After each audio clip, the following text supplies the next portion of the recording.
Good evening, National Baptist Convention USA Incorporated family. Good evening, good evening, good evening, good evening. I know we're all excited. We just love that intro, that smooth jazz gospel music to get us stirred up for this month's TempleCare Matters webinar. I'm looking forward to being your host tonight, Michael O'Miner, and I am humbled to be the National Director of the National Baptist Convention USA Incorporated H.O.P.E Health Ministry. All right, folks, we have a great webinar lined up for you tonight. And whether you're watching us on Zoom, Facebook, or YouTube, you're all a part of our family tonight. All right, so let's start by recognizing our national esteemed leadership. Our President, Dr. Jerry Young, our General Secretary, Dr. Alvin Edwards, the chair of our federal faith-based initiative, Dr. Alvin Love. And of course, we welcome all of you all tonight who are joining us. And as we've typed in the chat on the Zoom and in the comments on Facebook, won't you represent your church tonight, your pastor, even your state convention, your association. Let everybody know who you're representing on tonight. All right. All right, so in this evening's TempleCare webinar, we will share about October's suggested health and wellness observances, breast cancer awareness, church safety, and talk about prescriptions. We'll also hear the latest from Let's Move NBC. Finally, we will provide an update on our mental health first aid training. Now, we got to do our little promo because we want to let you all know who is helping us support this webinar. This evening's webinar is supported by funding from the NIH's All of Us research program. We want you to join our NBCUSA Hope team in becoming 1 in a million in one of the nation's most robust research studies. To learn more, you may go to joinallofus.org/NBCUSA. You see it there on the screen. joinallofus.org/NBCUSA. And as a great radio personality in the Memphis area used to say, and you'll be glad you did. All right. This webinar is the 7th. Of course, Duke, our technology person, point person, must remind you that this is the official site. When you go to it, there are other sites that says joinallofus.org, but you want to go to the site that has the picture of Sister Minor and I on it. When you see our picture, you know you're on the right site. Thank you there, Brother Duke.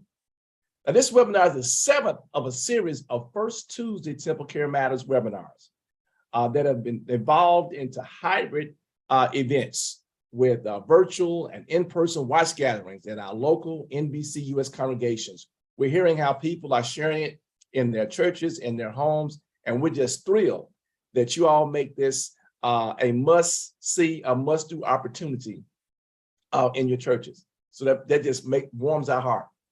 In each session, we'll try to delve deeper into the 7 pillars of TempleCare Matters. And these are the 7 pillars of TempleCare Matters: renew our minds, nutrition, exercise, obesity in Black America, health knowledge and legacy, safety and preparedness, health ministry, growth. Well, guess what? Tonight, we're going to be on this. Let me count them, 3, 4. I can count tonight. Yes, safety and preparedness will be. And of course, each one we talk about exercise on tonight. All right.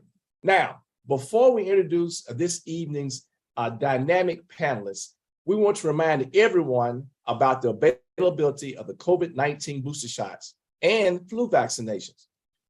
Why? Over the last month, we have had the following daily averages in the United States: 45,725 new cases. This is the average daily of COVID-19, averaging 3,570 hospitalizations and 325 deaths. This is the average. And I know in America, we say, well, it's not thousands of deaths and everything else, but those 325 people were somebody's moms, dads, brothers, sisters, cousin, and everybody else. So NBCUSA family, let's be sure to get our boosters, get our flu vaccinations so that we won't become one of those statistics. All right, let's go get boosted. Now it's time to introduce this evening's distinguished group of panelists. All right, to share about church safety, we have a dynamic duo. We have the pastor and first lady of the Evergreen Baptist Church in Ethel, Louisiana, none other than Pastor Jonathan Hill and First Lady, Sister Ellen McKnight Hill. They will be with us shortly to share. I call them the dynamic duo. And isn't it great, NBCUSA family, to see some youth that's letting us know that our NBCUSA has a great future ahead of us. And we look forward to hearing from Pastor Hill and First Lady McKnight Hill. All right, and our second panelist tonight, we're looking for somebody to share about breast cancer awareness and have a testimony. And little did we sometimes you overlook people that are right there in your midst. And we're excited to have our very own team member, Sister Bettina Campbell, amen, who's going to share with us tonight her testimony. And I'm just telling you, your heart's going to be touched with what you're about to share. So I'm telling you, I'm just bubbling over for what we're going to have tonight. So thank you, Sister Bettina. We look forward to you sharing. All right, everybody. I hope you're ready. I hope you got your questions ready. Put your comments and questions in the chat. On the comments, we're going to get it. We're excited again. I'm looking over here to my left to Facebook, and we're on several different Facebook pages, and people are there, and the views are strong. We're here on Zoom. Y'all just making me, can I be straight up Mississippi? Y'all are making me happy, glad tonight. So we're excited, and we're so excited to continue advancing the vision of our President, Dr. Jerry Young, as we envision the future exceptionally. All right, now let's hear from the Hills and church safety. All right, so Pastor Hill and First Lady McKnight Hill, we are in you all's hands. Well, thank you so much, Dr. Miner, and good evening, everyone. My name is Ellen McKnight Hill. I'm a registered dietitian, and I'm also the nutrition coordinator, national nutritional coordinator for the H.O.P.E National Baptist Convention Healthcare Initiative. So I'm so excited to be here, but I'm super excited to introduce my dynamic husband, Pastor Jonathan S. Hill, who will be sharing with us on the importance of church safety and security. So I'm going to introduce him rather quickly, and then I'm going to turn it on over to him. Pastor Jonathan S. Hill is a third-generation Baptist preacher. He is a graduate of Southern University and A&M College in Baton Rouge, Louisiana, with a Bachelor of Science of Business Management and a minor in Political Science. He is also a graduate of the Luther Rice College and Seminary with a master's degree with a Master's of Arts in Ministry and yes, with a Master of Arts in Ministry. He's currently a PhD candidate, not student, but a candidate in organizational leadership at Regent University with a concentration in church leadership. In the community, he is a busy bee. So he is a member of Alpha Phi Alpha Fraternity Incorporated. He's also a member of the East Feliciana Ministers Conference, as well as the Emmanuel Aid Ministers Conference. He's a member of the the local chapter of the NAACP. He serves as the local chaplain for the National Organization of Black and Law Enforcement Executives. He's also the national chaplain for the Southern University Alumni Federation and the Southern University Alumni Home Chapter member. He is a board member for CATS. He is also the president of the Metamorphosis Young Leaders Alumni Association, and he is also the pastor of the Evergreen Baptist Church. And so without further ado, I would like to introduce my phenomenal, wonderful, super sweet husband, Pastor Jonathan S. Hill. So good evening to each of you who have joined us tonight, and thank my beautiful wife for that warm and gracious introduction listing the many things that I've been involved in. Thank you so much, sweetie, for that. And to your esteemed president, Dr. Young, and to you, Dr. Minor, thank you for this invitation to come and share tonight around a topic that's near and dear to my heart as it relates to church safety and security. As an individual who's been in law enforcement for over a decade now, I'm very passionate about this topic, just to make sure that our communities, our local congregations are safe and secure as they seek to worship and do the ministry that's been assigned to their hands. We understand that the Black church is no stranger to threats against them.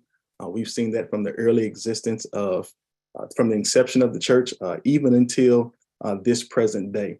And so tonight, really just want to walk through at a very high level some things that I believe are important as it relates to your church safety and security, and some things I want you to take into consideration as you go back to your respective congregations and just begin to take an assessment of what you see and how things operate.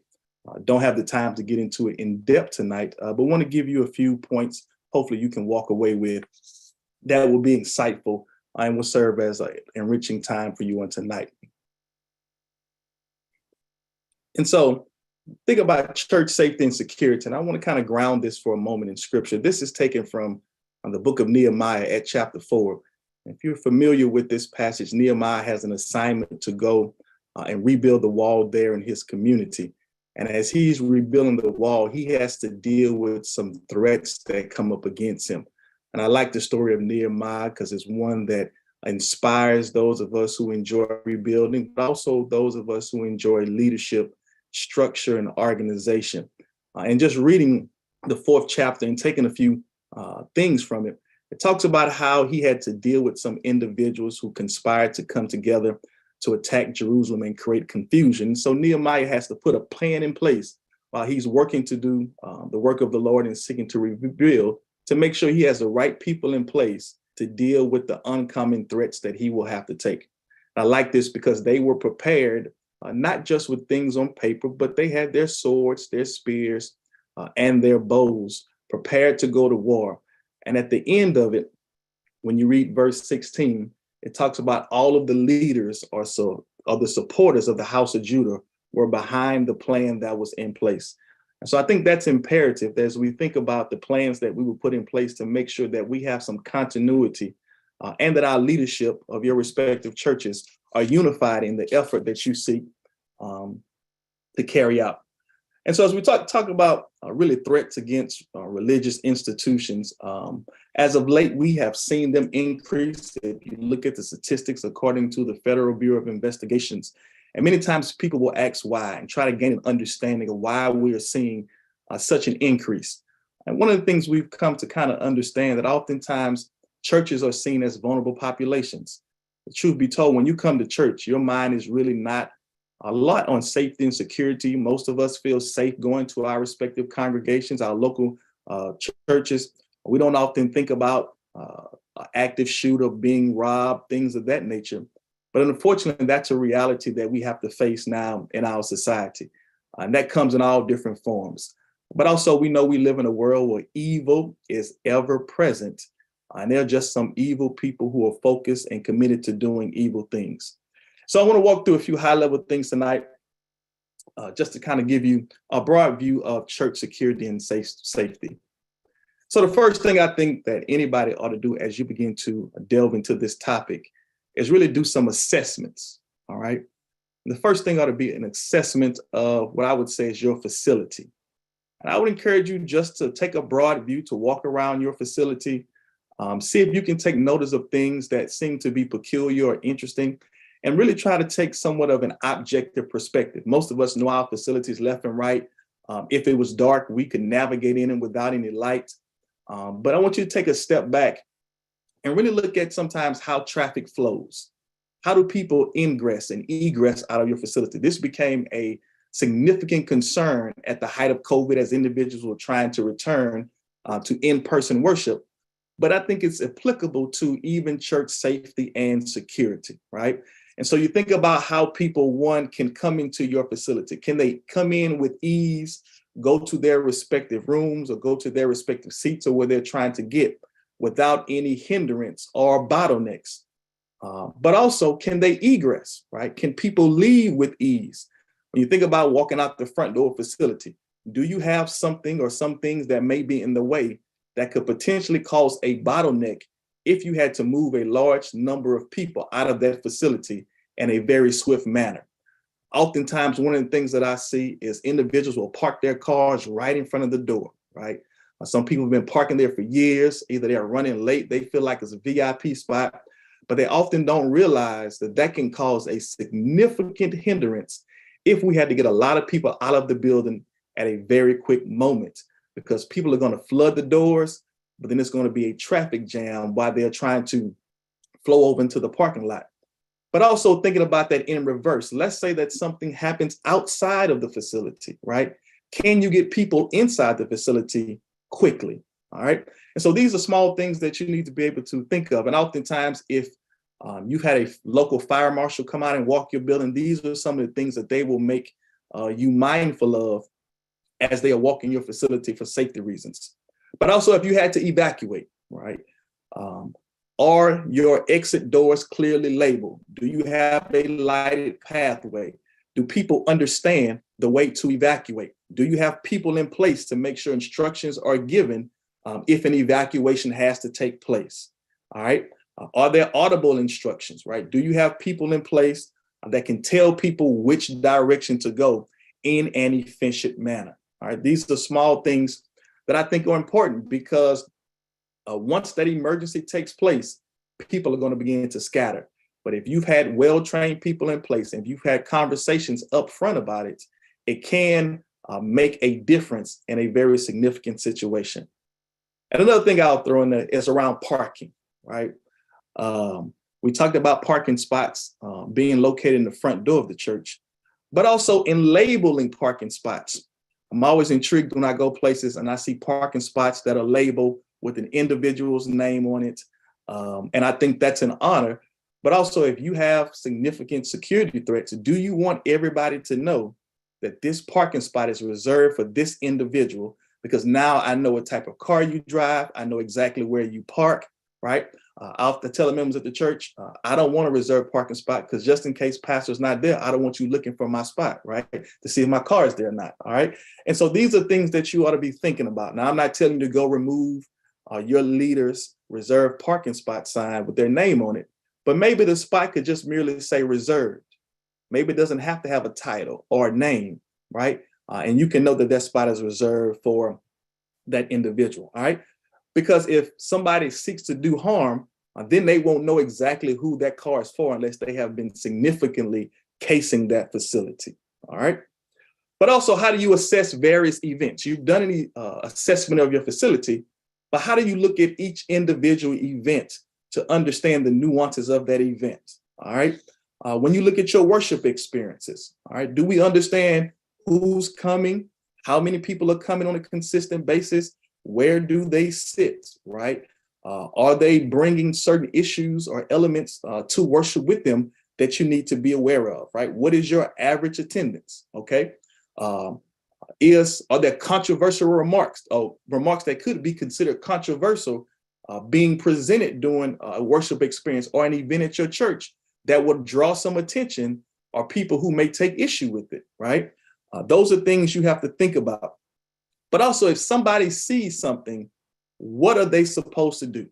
We've been hearing this from the national law enforcement partners, that if you see something, you ought to say something.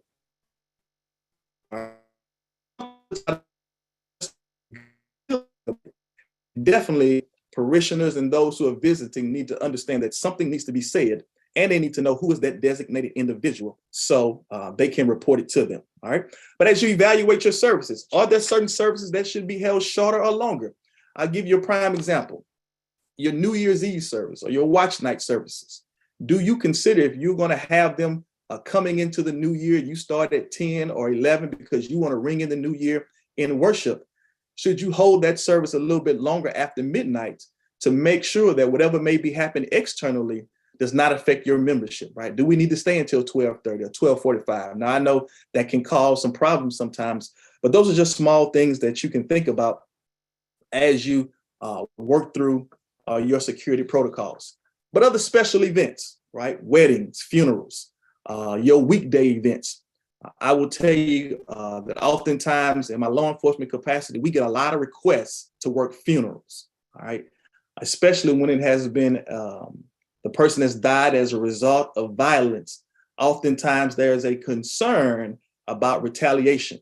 And so they will bring in a contingent of 4 or 5 people that are assigned to work security at that funeral. Now, these are 4 or 5 people who are different from maybe the escort that's going to get it from the funeral to the interment.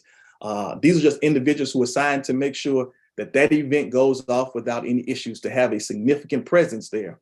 But then oftentimes we will also call in backup who will patrol the local community during that event, all right, to see if they see anything that may be happening while the event is going on.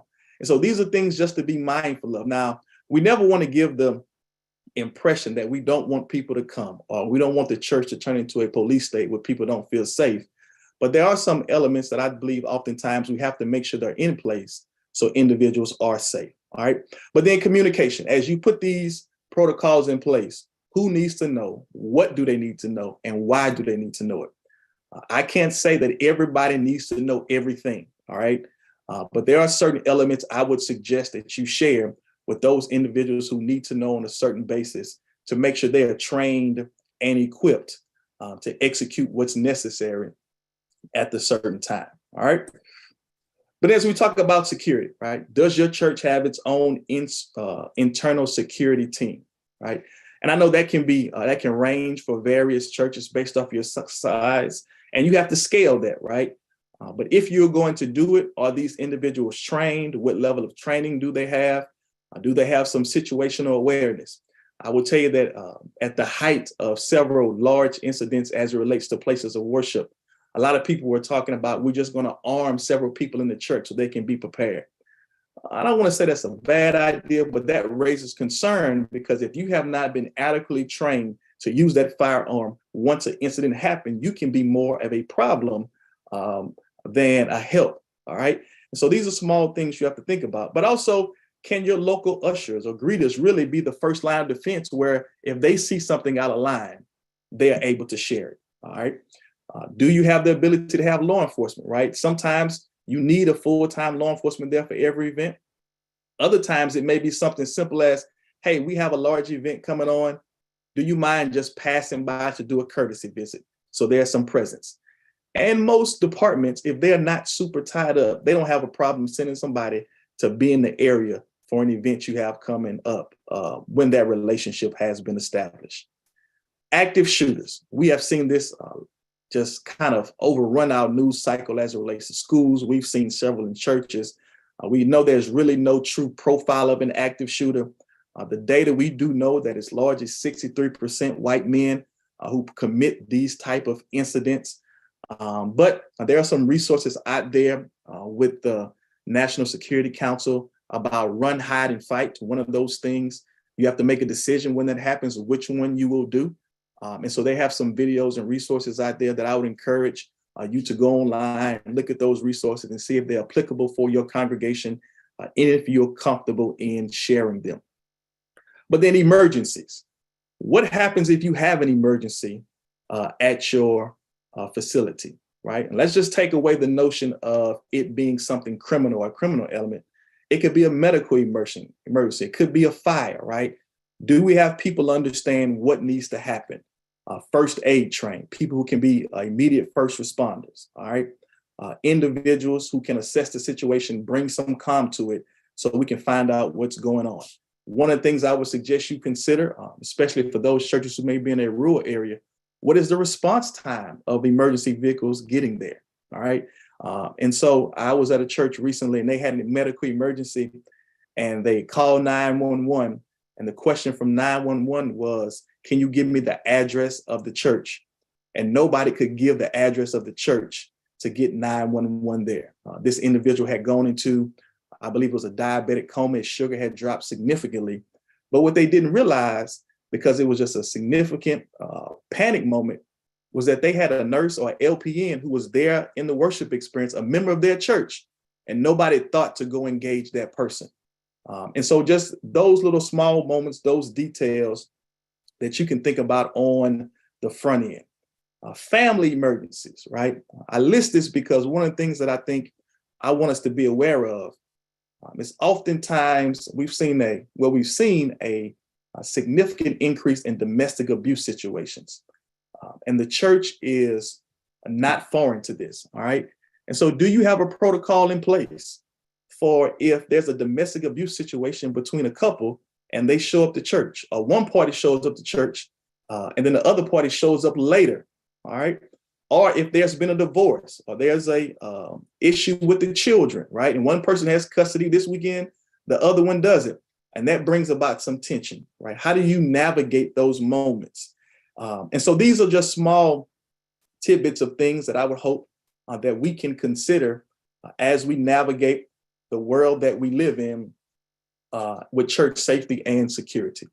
So I'll pause there to see if there are any questions. Just wanted to give you a high level of some things to consider. I'm not sure we'll take them now or later, but I'll yield back to my wife to kind of moderate this moment.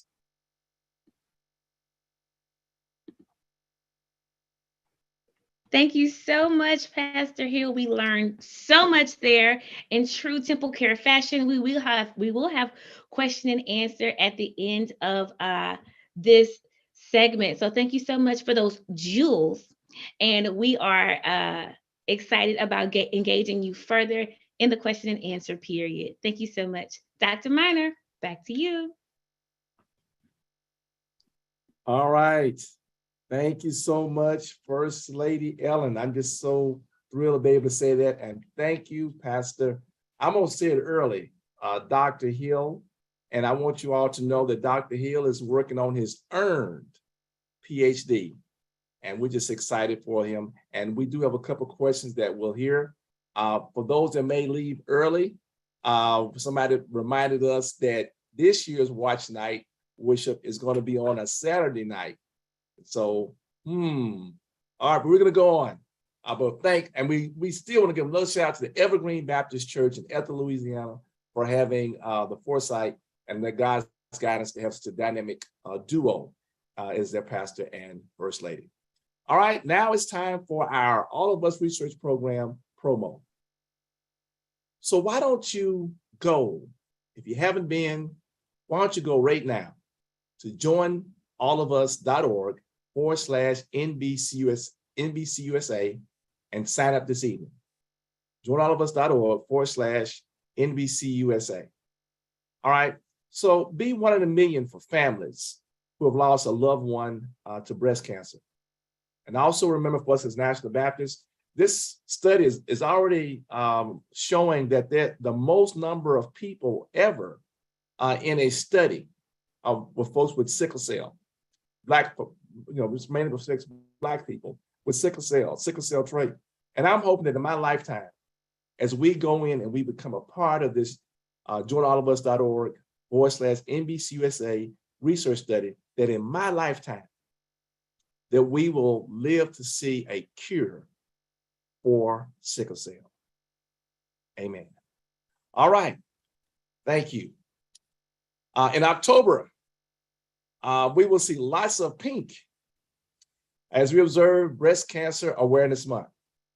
Somebody may wonder, why am I not wearing a pink shirt tonight? I decided, since we talk about church safety, I would be like workman oriented. So when I get back to the church, it's reminding me, especially some things that Pastor Hill said, I can walk around, check some things out. So I'm ready to work. All right. So now we direct your attention to our NBCUSA H.O.P.E homepage for more information and helpful resources about Breast Cancer Awareness Month. All right. Okay. Now let's prepare our hearts and minds for a very special guest this evening. Sister Bettina Campbell is a breast cancer survivor and one of our team members. Often we have to go way out and find things and whatnot, but we have here one of our own. Good evening again, Sister Bettina. Good evening, Pastor. All right.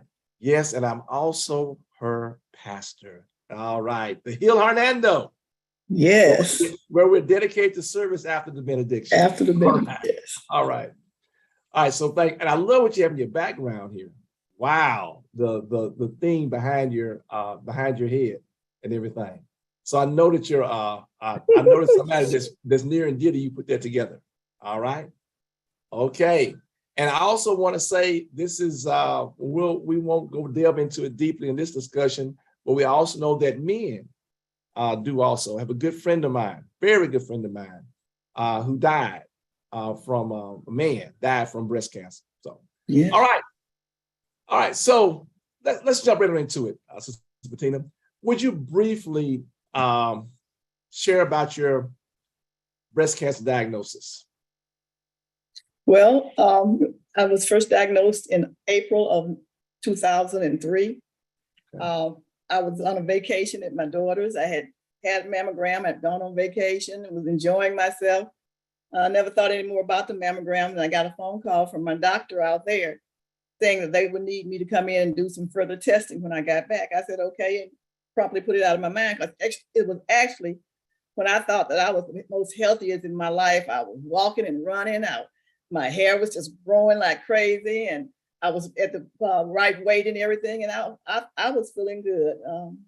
But when I got back, I was tested, and the doctor called my office, and he told me that that I had tested positive for cancer, and that I was going to have some kinds of intervention done, and I was at the office when he called, and my staff knew that I was expecting the call. And one of the young ladies, she saw me in the office crying, and she ran and grabbed the rest of the staff, and they just came and embraced me. And we right then began to immediately form a circle and pray. Wow, that's just something I just can't even imagine. All right, well, you were shaken by your diagnosis, so we got to ask us. There are other people that are watching now, may watch, may come to it. So I got to ask you, what helped you through during the early days of your diagnosis? Well, first of all, prayer. I immediately turned to God in prayer and sought him, asked him for what he wanted for me to do. And then my husband was very supportive. And I had my family, especially my sister. She was right there with me and let me know that she was going to be going through with me. And then I think one of the most important things for me during that time was that I believe in the Bible, and I believe at that time when I was sharing with my best friend, her husband who's a doctor. Well, first of all, my doctor told me that it was early stages yet, and he didn't think I would have to have any treatment even. Then I talked to my best friend, and her husband was a doctor, and he said, tell me just exactly what the doctor said, and I did. He said, well, from what you're telling me, I don't think you'll have to have any treatment. And then I went to one of the ministers from our church, had been ordained and had his own church, and that Sunday, he said, he gave me the same information. So that was confirmation for me of 3. So that helped me tremendously. Wow. Well, how can I put this? How did being diagnosed change you? How did it affect the way you looked at yourself? Well, now, if we on different levels, physically, it scared me because, although they were saying that I probably wouldn't have to have any treatment, I didn't know. And it was like, it's my breast. If my breast is gone, what's my husband gonna think? How am I gonna look? I also wanted to find out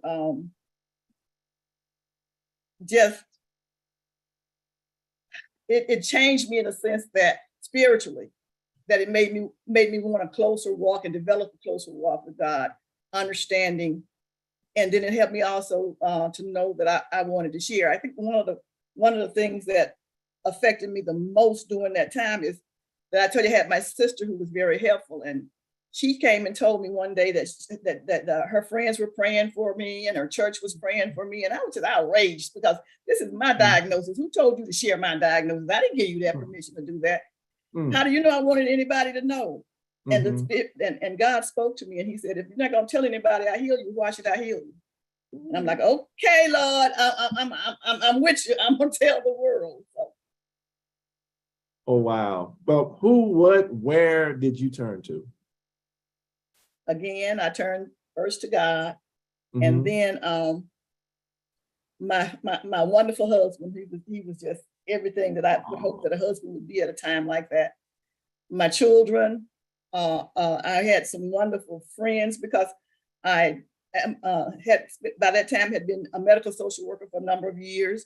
So I had some professional associates that were in the doctors, nurses, and they gave me permission to call them at 24/7. And of course, I wouldn't have made it without my church family. My church family was awesome. And then the other thing that helped me was one of my extended family was in the ministry, and he had me to get this. He actually sent me this book called God's Divine Power for Healing. And that book, I took it and I read it, but before I could trust in it, I matched up the scriptures in that book up with the scriptures in the Bible, and they were there. And so I really use that book a lot to help me be able to call out scriptures when Satan was and doubt and fears were coming against me. Okay, well, this was some time ago that you went through your journey. What, if any, additional outlets could you have used or turned to that you not feel that weren't available at the time? Well, I think that people who don't have the resources and the family and support that I have, turn to your medical team, get information from them, be able to identify credible sources that you can go out on the website and find, and so that you can find out as much information as you can about it, and take that information that you find and take it back to them and to share, because there are a lot of resources out there. And then in your own community, there is usually a cancer organization that you can reach out to, and they have a lot of services and supports that they can offer you. Most of them are free of charge. So it's just knowing, and if you don't know, then reach out to Cancer Society, and they'll even have someone who's gone through it that will partner with you, that will go to the doctor with you. So, because that's the time you don't want to be going to the doctor by yourself, because you want to make sure that you understand clearly what is said and how it's going to affect you. Well, this next question is important to me. Mom is the heart of the family. She's the toughest one. Everybody goes to mom. How did you choose to share your diagnosis with your children? And I know how much you love them, they love you. Well, doctor, you know me by now, so you know I'm a very forthright person. So my children are grown, and they have been around the medical field for a while. And so I just set them down and told them, this is what's going on. And this is what I need from you. And what do you need from me to help you? Wow. Because I mean, I imagine it would have been quite different had they been younger.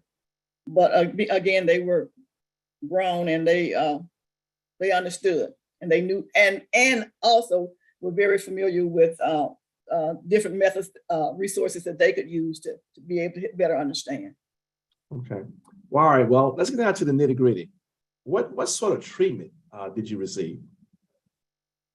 Well, unfortunately, when the doctor told me that I probably wouldn't have to have any additional treatment but the surgery, it turned out to be not right. Once I went through the surgery, and the surgeon told me that I would have to have, he recommended that I have some chemotherapy and also radiation. And so I did. I had, and also after I went through all of that, I had 5 years of oral medicine, Arimidex, which is a medicine that they use. Wow. Well, no, look, that must have been quite an idea. What things did you do to distract yourself when you're going through treatments, either at home or at the hospital, or both? Was at home. Well, I tell you, I was at home, but I stressed myself out enough that I ended up having to go to the hospital. Wow. But understandable.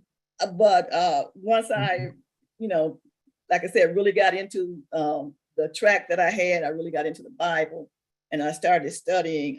Then I also like to color, so I was able to just make my mind go blank in color. I did a lot of reading of positive books and talking to friends who would be able to help me, and just kept reminding myself that I already had confirmation. So I just needed to trust God, stand on that word. Wow. Well, this is the question I know that's on a lot of people's mind. I got to ask it. Did you lose your hair? And if so, how did you manage this? You know, Black women and hair, that's, hey. Well, hair is a woman's glory. Yeah. And yes, I did lose my hair. It was after the first treatment. I had the first treatment at the end of June. And I had gone a couple of weeks, and as I told you, my hair had gotten so thick, so my hair wasn't coming out, not in clumps. It was just, I would comb it and a little would come out. And so, and I noticed that a little bit more started coming out. So I said, let me go to my beautician and let them cut it back, and maybe it'll be all right. I won't lose it all. So I went to Doug, and he trimmed the edges and everything, and he put me in the water. And when that water hit it, I don't know what it did to my hair, but whatever it did, he said he had never seen anything like that before. And he had a lot of patients that had cancer. And so he said, well, maybe we can cut it back to the new growth and it'll be okay. And I'm like, you're gonna cut my hair? And I had gone a long time wearing short hair, and I had finally let it grow. And I was so proud of it. And he said, we're gonna have to cut it, Tina. And I started crying, and he started crying. He said, is there anybody I can call to come be with you? And I said, well, Clarence is in Lance. And he said, but we're gonna call him, because I can't go through this with you by myself. So we ended up calling my husband, and then he said, call my sister, who came immediately and brought me a scarf. And when he came, I said, I can't walk around like this. I got, and that very day he took me to get me a wig, because one of the things that I was worried about is that was June, my daughter getting married in August. I can't be bald headed going to my daughter's wedding. And so I wore that wig until after my daughter's wedding, and then I took it off, and then I rocked my bald head and felt good about it. That's, wow, it's been wonderful. Wow. That's a good part of your sharing tonight. What about food and nutrition during your treatment? Well, a lot of times after treatment, you're not hungry. You don't have much of an appetite. So I ate a lot of fruit, a lot of smoothies, did a lot of Ensure. And then after the chemo was over and I got radiation, it didn't affect me that way. And so I was able to eat a balanced diet. So I just made sure that I did do that I ate 3 times a day, and that I make sure that I ate my vegetables, something that I don't care about, but I made sure that I ate my vegetables and lots of fruit, and just tried to, do it balanced. Okay. All right. Well, once in my life. Okay, good balance. Okay. What advice do you have for other women who have recently been diagnosed with breast cancer? Well, I get asked that a lot, because a lot of my friends and my associates want me to talk with their friends. And the first thing that I tell them, they want me to know, well, what did you do? So I share my story with them, but then I help them to understand. I'm not fully sharing everything here tonight. It's a powerful testimony, but I want them to understand that first, you need to seek God's face and find out what it is He has for you, and what and then stand there and wait on Him. You need to be talking to your doctors, trying to get all of the information that you can from them and the understanding, and then rely on your friends. At that time, you want somebody who's really a friend. You don't want somebody that's going to be there to tell you what you want to hear or what they think you want to hear. You need somebody there to tell you the truth and to help you to accept what you're going through, and just be there to be supportive of you. So get that support, get that support system going, because it's critical. Wow. One thing you do is you'll find out who you are. I like that. Y'all look, write that out. What you just said, powerful there. You'll find out through this process who you are. Wow. Wow. Wait a minute. That might be the title of your forthcoming book. I'm not writing a book. That's my daughter. All right. Well, y'all get together on that. But anyway, but look, you shared a lot. But I want to just pause. Is there anything else you'd like to share before we end this segment? Well, again, I think that it's just important that you understand who you are and that you try. It's hard not to do, but you become, because when hearing a diagnosis like that is very frightening. But if you can get over your fear, understand what the doctors are saying to you, work with them, and most of all, trust in God. And his message for me was through my godfather come and talk to me, and he said that if you get over your fear of dying, you should live and not die. So trust in the Lord and trust the process. Wow. Wow, really bit. Y'all, that's a praise break. Come on, we need some amens in the chat and then on Zoom, whoever, and Facebook. Whew. I feel like I've been in church tonight. Sister Bettina, it's just a blessing, y'all. I just want to give credit again to our national leader, Dr. Young, who just allows us to do these things and share. And people always talk about what is the national doing for them. This, folks, and look, this is going to be recorded. We're on YouTube, we're on the Facebook. Just share this thing. I have just been moved, and I've heard her share before, but y'all, she has really shared tonight. I would get up and do one of the little holy dances and whatnot, but I'm only on webinar, so I'm just gonna leave it be. But it's just really been great. And look, I see it coming through on Facebook and Zoom. We're just so wonderful. So you know what we gotta do now? Look, I know I'm your pastor too. So it seems like we're gonna have a little thing at the heel between you and Sister Willie Jean and Sister Vaughn. I'm seeing that coming. But anyway, but thank you. And look, and we're gonna have some questions, but we get those questions at the end coming back through. Thank you again, Sister Bettina. So wonderful, and there's so much love. So much love coming here from, you see the stuff on Zoom, but so much love coming from our Facebook. And one of our regional health ambassadors said they wish they had to share the testimony in our annual session. Yeah, wow, wonderful. Thanks again, Sister Bettina. We're gonna see you in a few more minutes to talk about mental health first aid, but you really blessed us on tonight. All right. Woo-hoo. Man, now you can go to our website for more information about this. I'm going to move on. I have really been moved tonight. Sister Bettina's testimony really stirred my soul. Now, next month, I want to do this before we get too far away. We're going to let your friends and family know that next month we're going to talk about for our TempleCare Matters, which will be November 1st. It's the first Tuesday, November 1st. We'll focus on diabetes and pancreatic cancer awareness month. Diabetes and pancreatic, so another type of cancer, pancreatic cancer. Okay. All right, and we are getting these questions out here. I'm just trying to get myself, and it's great, and we're Christians, and we can be on a webinar, but we can just for a minute just get a little church service going, and I like that. Amen. This is real stuff. All right, let the church say amen. All right, now October is also Talk About Prescriptions month. Talk about prescriptions. We had thought about bringing in a pharmacist and all that type of stuff, but we said we wanted to keep it simple. Duke's gonna highlight our JPEG here.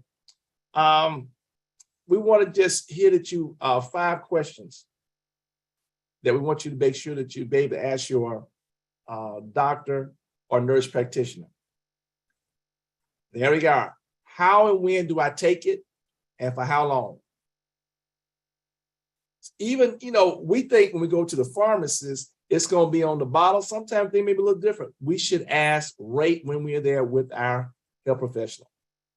What side effects can I expect, and should I do anything about them? If you have an ongoing relationship with your health professional, they should know what issues you have. For me, I'm allergic to caffeine. I'm allergic to milk products. And there have been several times that there have been medications, and between my doctor and pharmacist, they caught it. For the average person, no big deal. But for me, the medicine that was going to make me well would have made me very sick. All right, question 3. Will this medicine work safely with other medications I'm on? That's something we don't think about. If you get to a certain age, you're going to take more than one medication. You may take 5, 6, 7, 8. And then, we're good about taking all these supplements and everything else we see on TV and whatnot. But what we don't realize is that we got to let our doctor and our pharmacists know all the things we take. Because if we're not careful, they can have some interactions and counteractions and all this other type of stuff, and can cause some real problems for you. So let's be careful about that. And how should I store this medicine, especially if it's some kind of opioid? If you have children, especially teenagers in the house, you may want to have a place where it's literally locked away. And when that time comes and you don't use them all, don't just let it hang around, take it back there, because most of the pharmacists will take back those medicines. Some of these medicines have to be stored at a certain temperature. Okay. All right. And then finally, something we should think about: should I take this if addiction runs in my family? Is this a prescription that people can become addicted to? Well, look, there's 2 parts to this question. One says that some people actually, because of how their DNA is, how they're wired, they may be more predisposed to get addicted than other folks. That some people may take tramadol for a few days and it's no big deal, while other folks take a couple of doses of tramadol and then boom, they just literally addicted to it. And I am really concerned because I've seen it in where I pastor and do a lot of work in the cross state of Mississippi. It bothers me because for so many years, they made opioids so inexpensive as a pain medication. There are a lot of senior citizens that really got strung out on these opioid medications, these Oxycontin and hydrocodone. Then here we are, we have our grandmamas, great grandmamas, a little bit of pain and maybe some extra Tylenol, some exercise, and other things, could have been other things done, but they got on this medication and the doctor keeps and keep getting it, and they have to have it. I know one instance, this lady was taking, I can't remember if it was Percocet or hydrocodone, but the prescription was 3 times a day. And that went on for some years. So we have to really think about that stuff and look at it. Sometimes our parents, grandparents taking things, and it's amazing. Once they get off of it, get weaned off of it, it's amazing how much better they are. So this is just a few things. Look, what you have, and also want to remind them is that they need to make sure it's written down in plain English. Thank you, Sister Carr. Plain English, so we understand it. It's written in, I can understand it ease. And make sure you understand it and what morning, afternoon, and evening means. So every 4 hours, every 8 hours, understand what it means. And it's also great to have these little medication things, morning, evening, you put all the pills in there just to get things done. Because look, one thing is, I'm not as old as I'm going to get and not young as I used to be. But one thing I can say, sometimes when I take my medication, I have to remember. So we'll do those things. So look, let's talk about prescriptions. These are the questions that you should answer and everything. And let's do that also this month. All right, let's move on. Let's move on here to the next thing. It's exciting time now. It's time for our Let's Move National Baptist Update. Oh, it just gets me excited for the Spirit. So you know what this means. It's time to hear from my NBCUSA movement guru, Sister Nettie Johnson, who I love to say is a Robert Wood Johnson scholar. What I call it.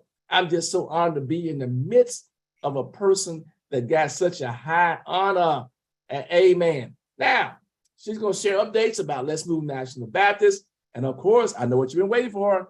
Our October drawing. Somebody's going to win a $100 gift card. All right, Sister Nettie, it's all yours. Can we say money, money, money, money, money?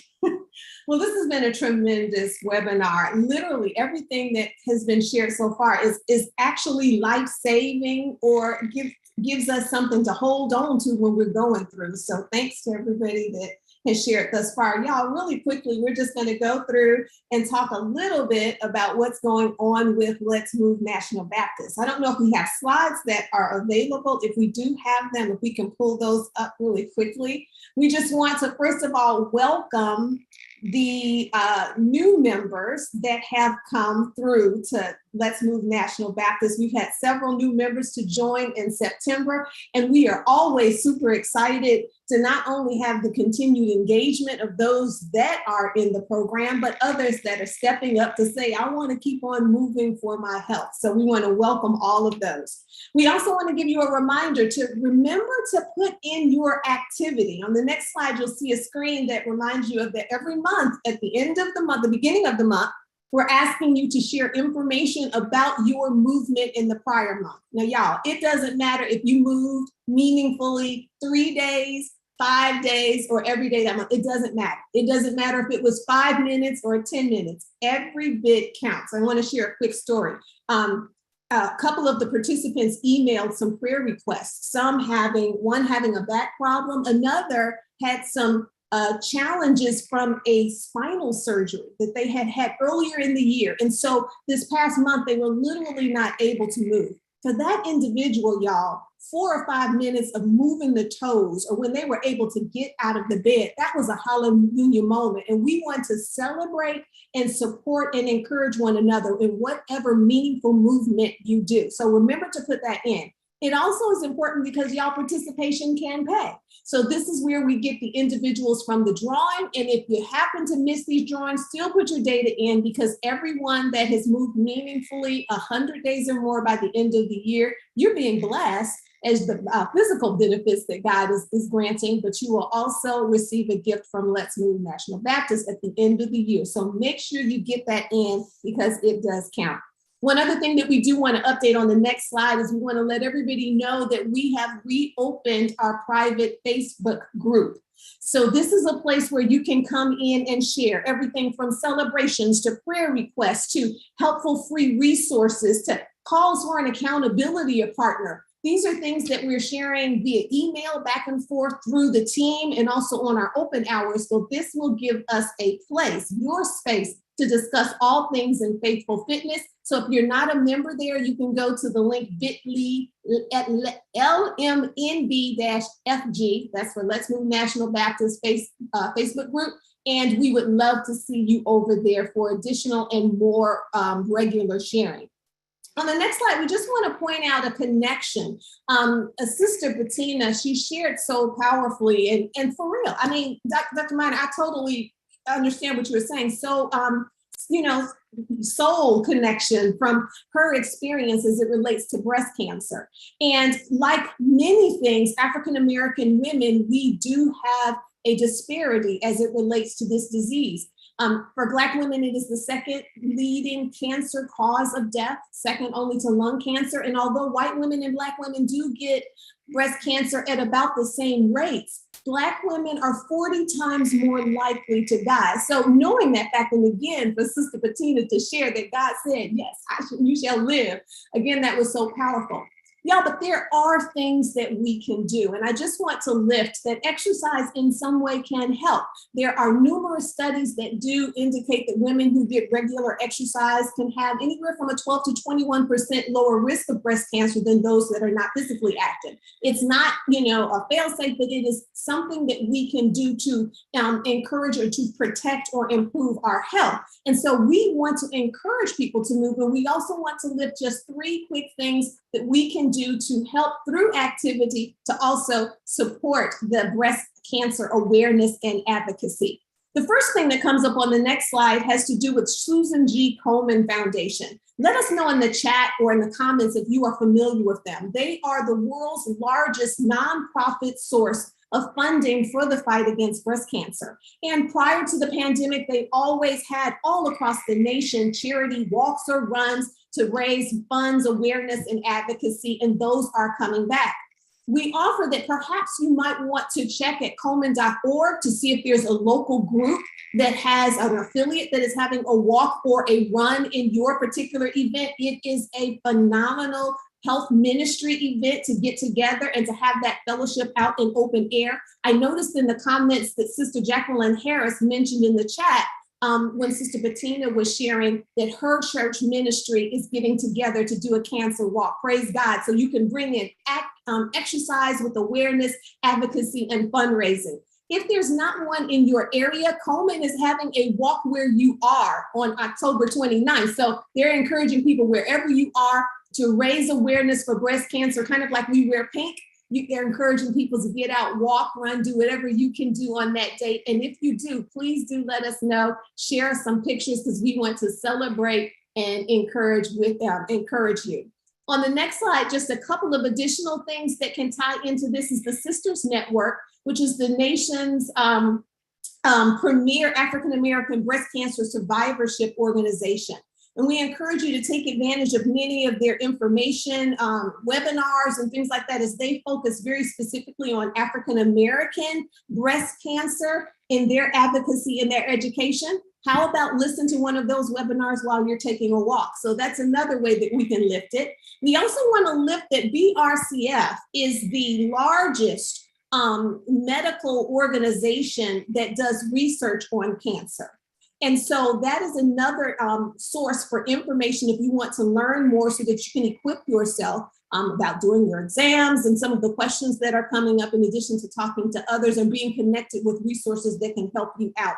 And of course, y'all, as Dr. Miner already lifted earlier in this webinar, you know, data is a driver, and research can advance precision medicine, better treatments, cures. It can really help that. And by us being part of the All of Us research program, this is a way that we can help get information and data that can help to bring some cures to breast cancer and to close some of those disparities with African-American women and men as it relates to breast cancer. So we do hope that you would take advantage of some of these exercise connected type ways to address the Breast Cancer Awareness Month. And if you are a member of Let's Move National Baptist, all of this is in the email that went out today. If you're not currently a member, come on and join us. We'll welcome you on screen next month as one of the new members, and you can do that at letsmovenbc.com. Now, the last thing that we want to do, and it's what folks have been waiting for, is we want to do our drawing winner.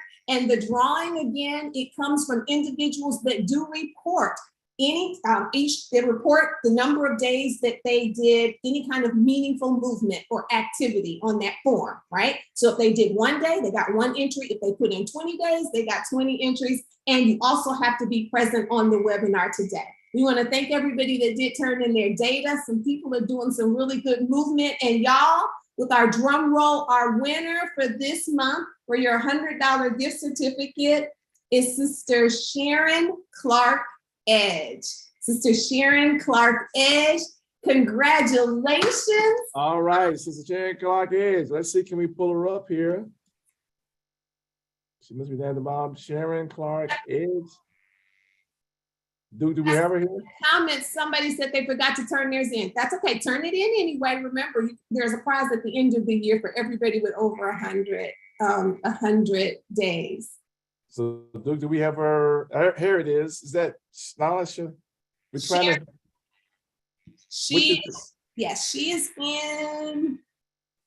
Oh, did she drop off? Okay, well, we already announced it, so we already announced it. She was on before. Oh, my apologies. It's 8:30, so she's gonna be lined up. There you go. All right, you got you. All right, well, congratulations, Sister Sharon. Thank you. Right. Keep moving. Keep moving, National Baptist. Go on tonight. And what again, Sister Nettie, what is that link they need to go to? They can join Let's Move. That's LetsMoveNBC.com.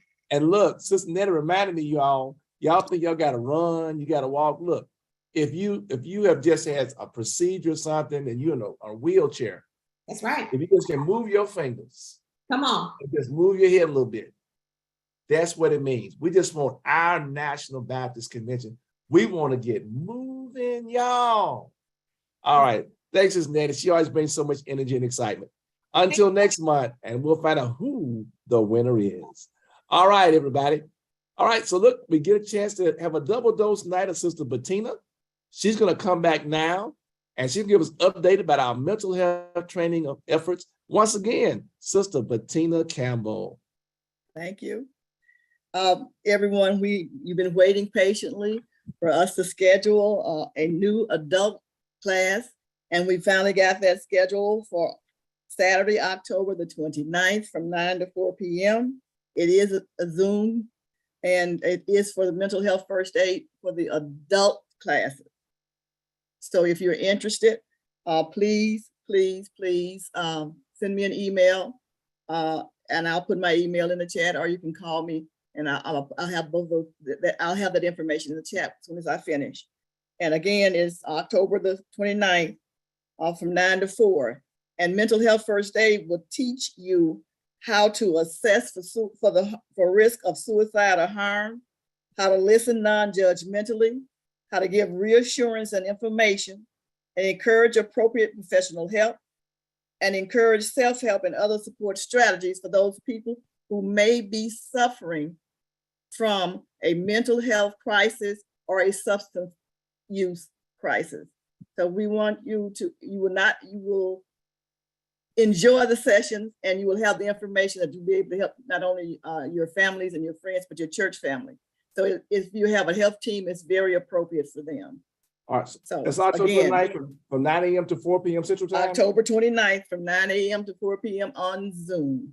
And this class is free of charge to you. Oh, that's right, because it is being underwritten by Oak Hill Regional Community Development Corporation. All right. Okay. Look, everybody. Thank you once again, Sister Penny. Look, everybody. I think she came back. Do we have that right, Duke? We can allow her to speak. We got Duke there, Sister Edge.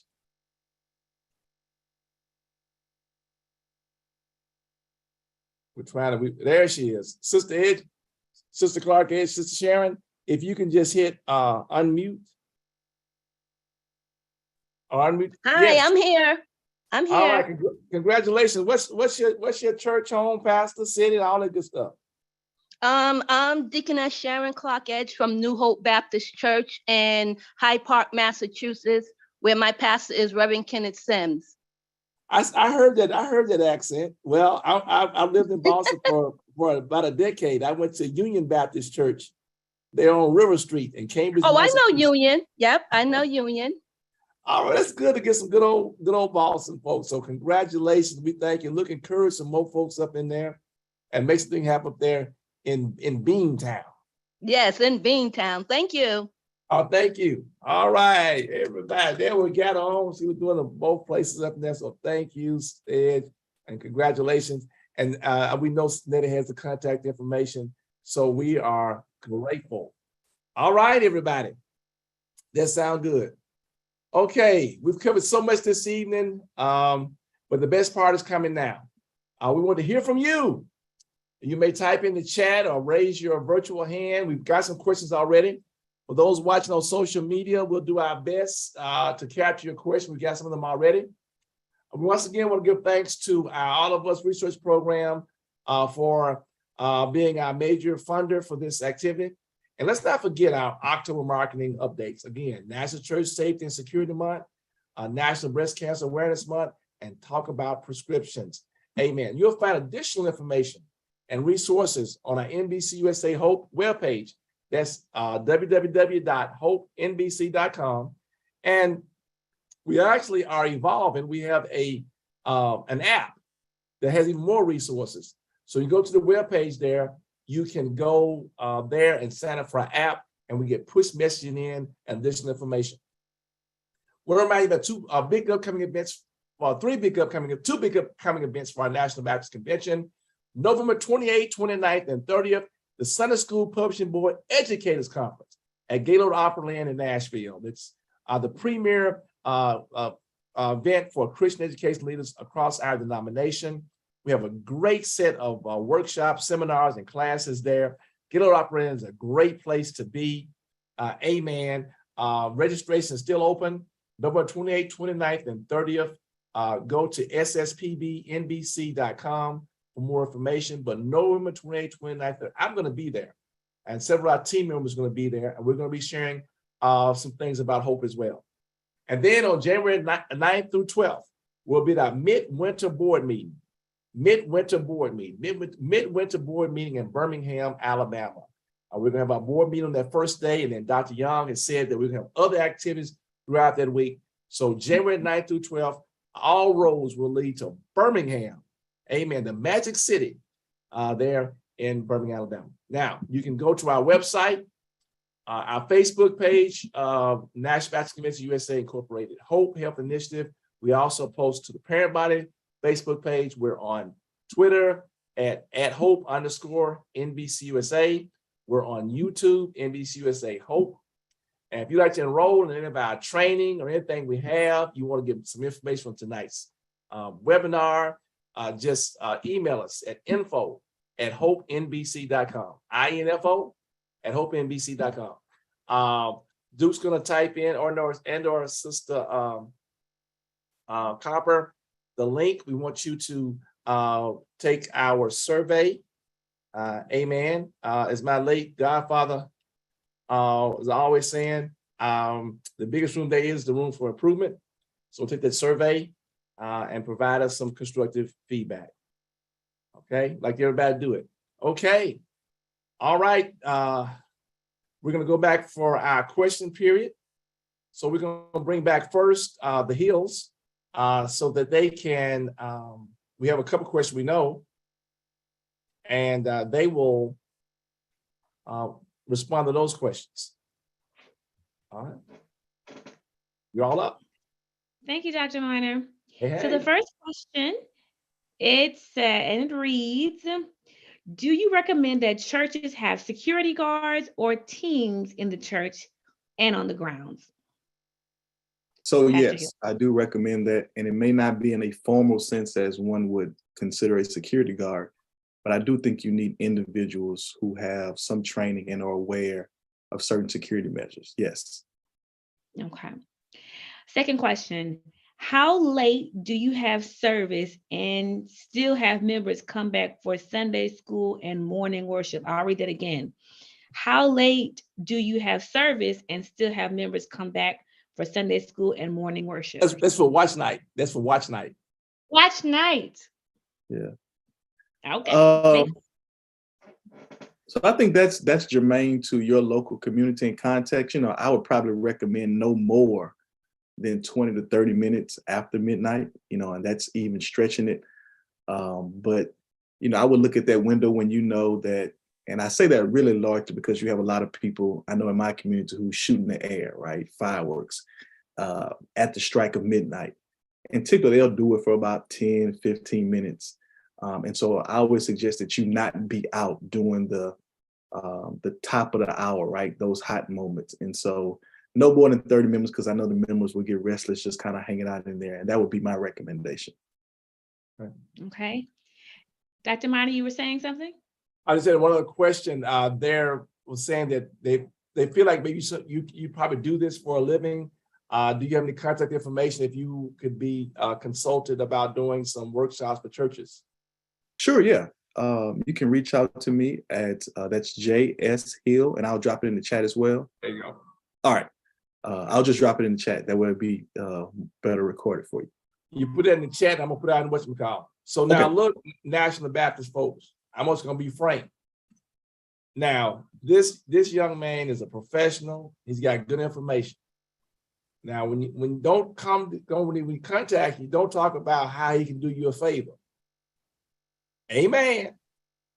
Amen. If the plumber come to work on your church, you don't ask the plumber to do a favor. All right. You pay the plumber. So all I'm just saying, this young man has some great information, he's got great experience. If we engage with him, let's do the right thing. Besides, I know for a fact, he just recently got married. So there we go. All right. Anything else? And look, I just got to say this. We do thank again. I know I was embarrassed her, but I do thank Sister Ellen McKnight Hill She's the youngest person on our team, but she has really been great for us, all us older people. We're not old, we're older, we're seasoned. And she has really added life to us, bringing ideas, different ways of doing things with technology. We were using a conference call line, and she talked about it so bad, we got up and started doing a video, and it got to be so much more life to it. And I just want to publicly thank her, and I thank her for having patience with us and being understanding, and it's great. And I'm also doing as another thing. If there are other young people out there, we welcome you to be a part of it, but she did it the right way. She knew we weren't doing it quite right. She didn't call us crazy, all this type of stuff. She just kind of, in a nice way, Dr. Minor, you think maybe y'all could consider doing something else? And when you do it in that way, you can be engaged. But I just want to say that, appreciate it much. All right, thank you. I'm going to also add this, Pastor Hill, to the master chat. Okay, all right, we got some more questions here. Okay, we got some more questions here. We got a question. Sister Bettina, bring Sister Bettina up. Sister Bettina, this is a good question, Sister Bettina. Okay. It says, what about somebody who has limited funds when it comes to balanced meal due to treatment of breast cancer?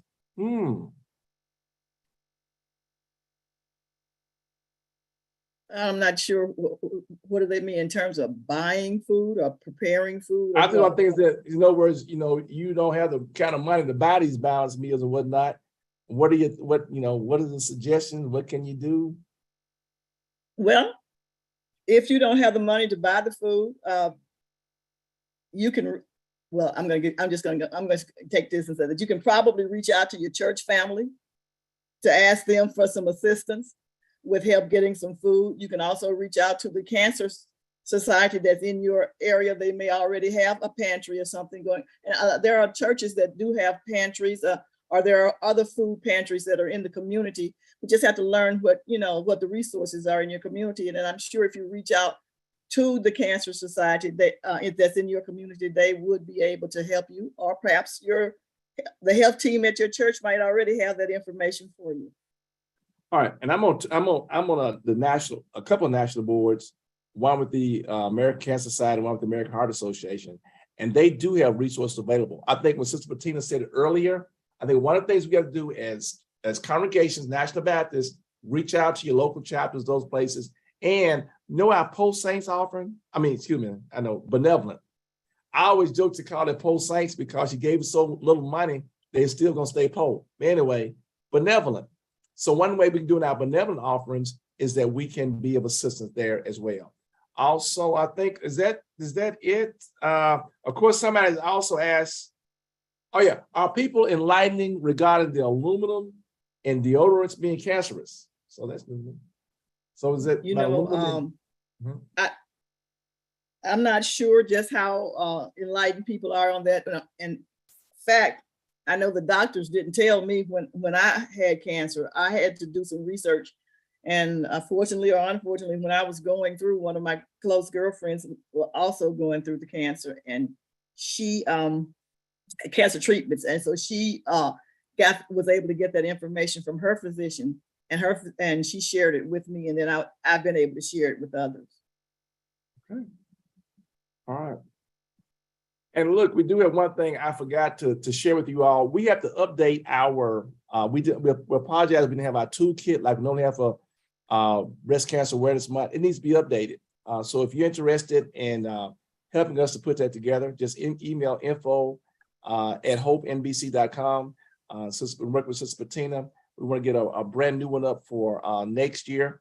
And we already know we got a little video clip that we can do from Sister Bettina from tonight, but we want to update that. We want to eventually get for us, by us, and all our information.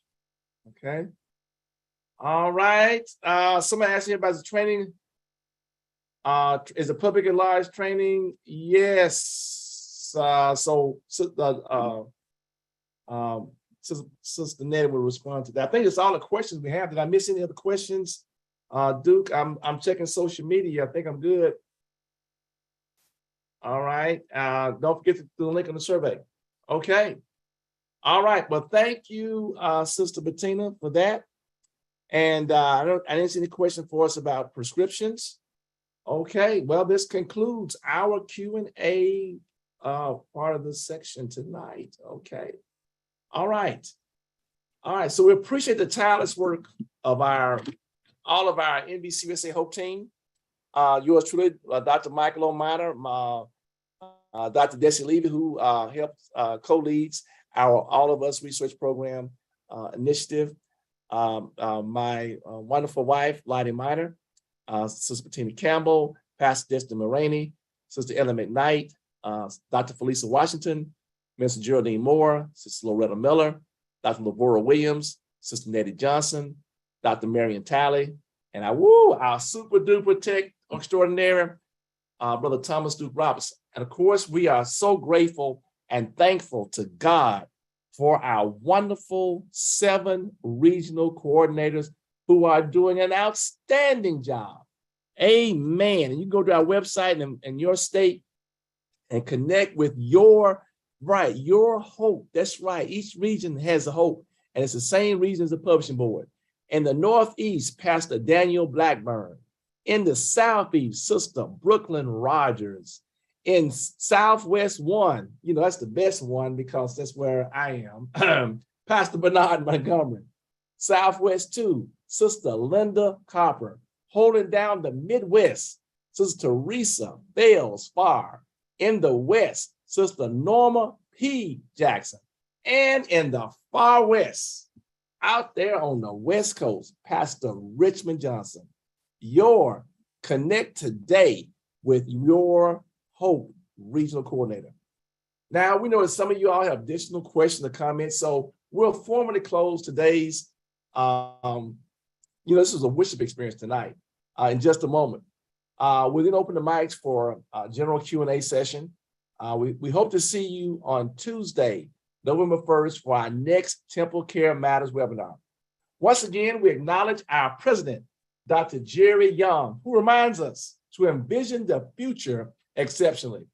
This has been a production of the National Baptist Convention, USA Incorporated, the nation's largest Black denomination. God bless and God keep you is our prayer.